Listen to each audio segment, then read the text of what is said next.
Hi எல்லாரும் சுகமாம். இன்றைக்கி நாங்கள் சுந்தரி கண்ணால் ஒரு செய்தி அந்த சாங் நான் பாட போகிறேன்.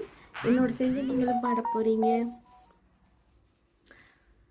நான் உன்னை நீங்க மாட்டேன், நீங்கினால் தூங்க மாட்டேன், சேர்ந்ததே நம் ஜீவனே சுந்தரி கண்ணால் ஒரு செய்தி சொல்லடி, இந்நாள் நல்ல தேதி, இன்னையே தந்தேன் உனக்காக, ஜென்மமே கொண்டேன் அதற்காக.